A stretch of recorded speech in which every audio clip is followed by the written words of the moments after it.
Stop making peanut butter bars the hard way. This recipe is so easy, and you use a cake mix to make peanut butter bars. So that's what I'm going to show you all today on old-fashioned Southern cooking.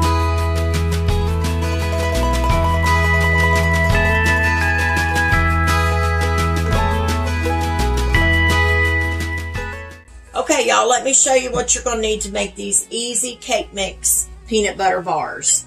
First of all, you're going to preheat your oven to 350 degrees.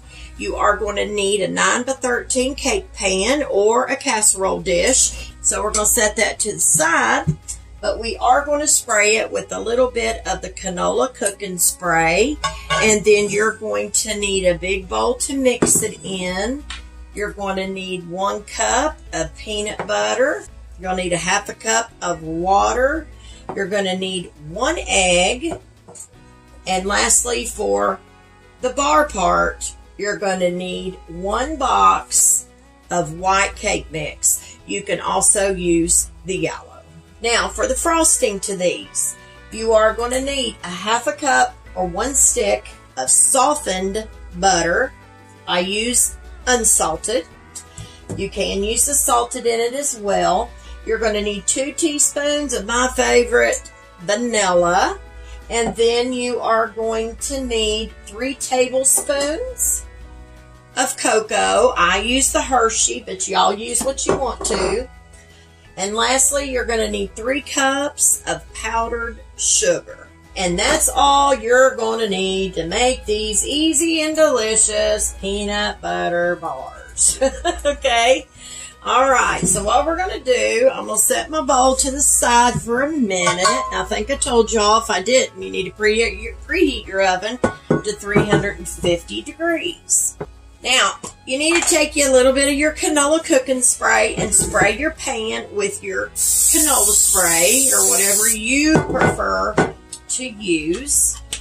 Now, the only thing I do here, y'all, I take a paper towel and rub in my pan just so I can get the sides of it real good.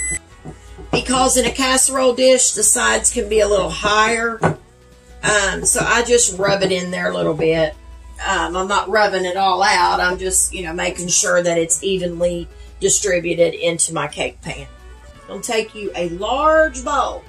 What we're going to add to this bowl is we're going to add our peanut butter. So go ahead and add your peanut butter to a large bowl. And you don't have to use a hand mixer for this. You can just do this by hand. And I think it's better to do this part by hand anyway. Alright, once you get your peanut butter in your bowl, you need to add your half a cup of your water. I know that seems weird, but trust me. Trust the process. I've heard a lot of people say that, and I had to say it. All right. After your water, then you're going to add your 1 egg. Okay, we're going to get that in there. Okay, now what you're going to do is you're going to stir these ingredients together until they are smooth. And you're going to have to do this slow. Just keep it mixing. And actually, a whisk is a good idea at this point, so I'll have to get my whisk out here in just a minute. So we're going to whisk this mixture in together. I know it might have seemed weird at the beginning, but just watch. This will all come in together.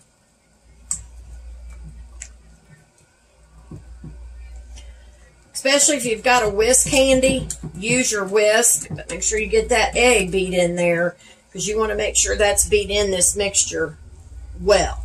Okay, I think we're getting there. I think we've about got it blended. Okay, so what I'm going to do now is we're just going to scrape down the sides of the bowl just to be sure that we got everything in here. And you want this to be smooth and creamy. Y'all see how that is? That's exactly how you want this mixture. And once you get that stirred in and it looks nice and creamy and smooth, you're going to take your 1 bag of your cake mix and you're going to start adding that. And what we're going to do, though, is we are going to stir this in until we get it blended, okay? So go ahead and put your cake mix in your bowl. Go ahead and add it all. What I normally start out is a spoon, because that will help me get it in there a little bit better. And then I'll go over to my spatula. So stir all of that cake mix in. So this takes just a minute to get all of this stirred in with your peanut butter mixture. Okay, y'all. We've got our mix mixed in together really well. So what you're going to do with this is you're going to take this mixture, you're going to get your 9 by 13 pan that you're using, and you're going to pour this into your 9 by 13 pan. Just let it plop right on down in there. So what you're going to do with this is you're going to press it down into your 9 by 13 pan.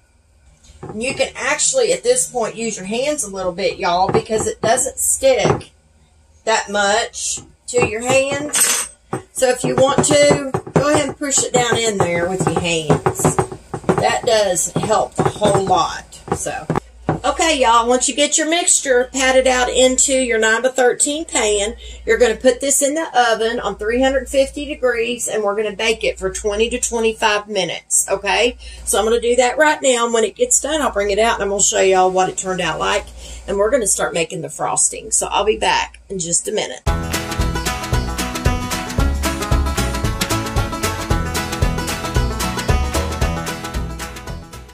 All right, y'all, our cookie bar mixture is done. It's out of the oven. It turned out pretty. And I'm going to take a toothpick, and we're just going to test it to make sure it come out clean, and it does. So what I'm going to do now is we're going to let it sit, and we're going to let it completely cool down. You have to let your cookie get completely cool before you add your frosting, okay? So I'm going to let that do that, and then I'll be back, and we'll go ahead and get our frosting made, okay? So give me just a minute. Okay, so let's go ahead and do this frosting for our big cookie. So what you're going to add to a large bowl, you're going to take all these ingredients and add them in here. So what we're going to start with is we're going to start off with our 1 stick of our butter, and like I said, I helped it out a little bit by melting it down just a little bit, but not too much. But now it is perfect and ready to go. So we're going to put that in our bowl. And after that, you are going to add your 2 teaspoons of your vanilla. You can add more than that as well. And I add whatever I feel is right. And that's probably over, but that's okay because we love vanilla. All right. Now you're going to add your 3 tablespoons of your cocoa. After your cocoa, you're going to add your 3 cups of your powdered sugar. Now, I will tell you all, what I would do first is I take my mixer, kind of get your butter in there a little bit before you start. Blend this in a little bit. And then we will add our powdered sugar here in just a minute. Now, I need to make a correction here, y'all. You need to have a 1/4 cup of milk. Okay, I am so sorry that I forgot to tell you that, but you are going to need some milk. But it's up to you what type of consistency that you want for your frosting, okay? So what we're going to do is we're going to start adding this powdered sugar.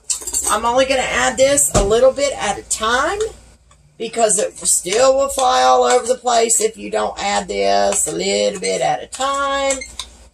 So that's what we're going to do. And then we're going to add a little bit of the milk. We're not going to add it all, but just a little bit. And then you want to mix this in. And I start my hand mixer out on the low speed so I don't get this everywhere. We're going to have to add more powdered sugar. A little bit more. But I'm going to add a little bit more milk to this. And we're going to blend it in. And then what we're going to do is we're going to add a little bit more powdered sugar. And I'm going to tell y'all the truth. I may not even use 3 cups of powdered sugar. It really depends, you know, what y'all like. So we're going to stop right there. I'm going to go ahead and add the rest of the milk to this. And we're going to see what that does. So start your mixer out on low again. Start mixing again. Turn that mixer up again.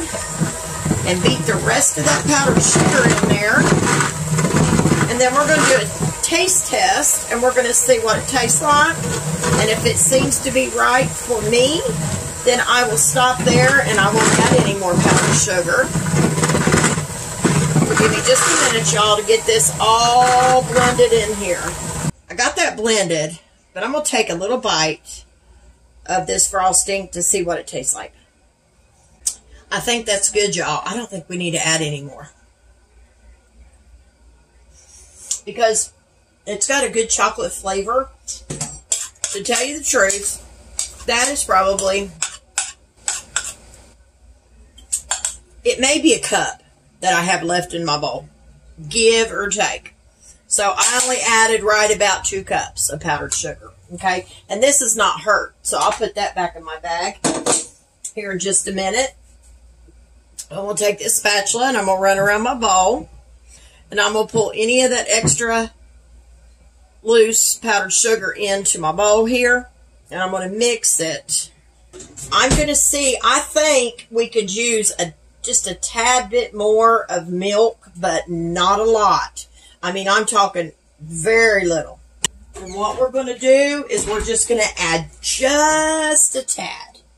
Nothing major, because we don't want this to be too thin and then have to add more powdered sugar. So, you know, the less powdered sugar I can add, the better off I am with recipes that use it. So, all right, I'm going to blend this in. We're going to see what this does.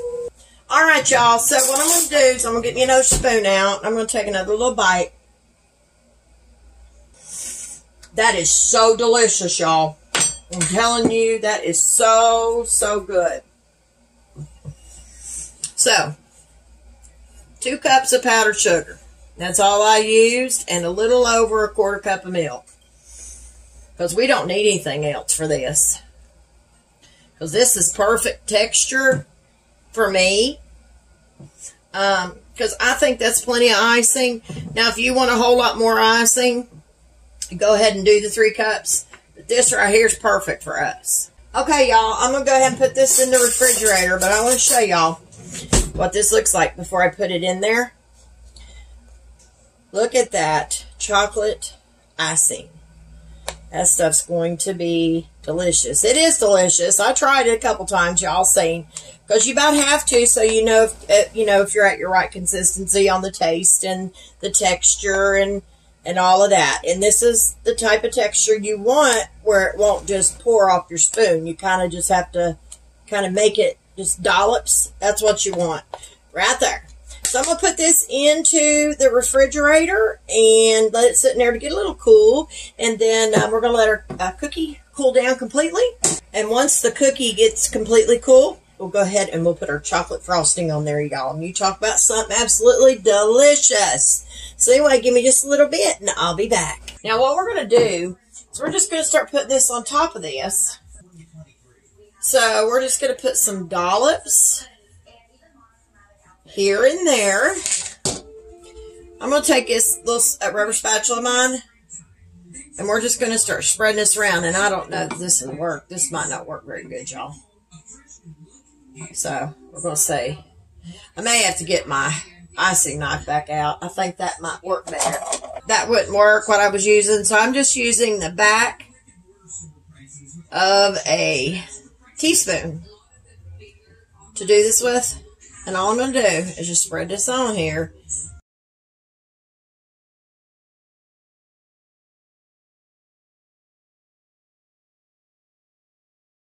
Alright, y'all, we are done frosting our peanut butter bars made with a cake mix. So, but I'm going to tell you something. I think this chocolate icing, if you make it with 2 cups of powdered sugar, I'm telling y'all, it tastes just like chocolate ice cream. And it's delicious. So, I will tell y'all, I'm so full, I just eat supper. I cannot take another bite of anything. So, y'all please forgive me on this taste test. I know I don't always do taste testing, but there is times I will. And when I cut a piece of this out, I'll bring it out, I'll take a picture of it. I'll put it in the video so y'all can see what it looked like inside, okay?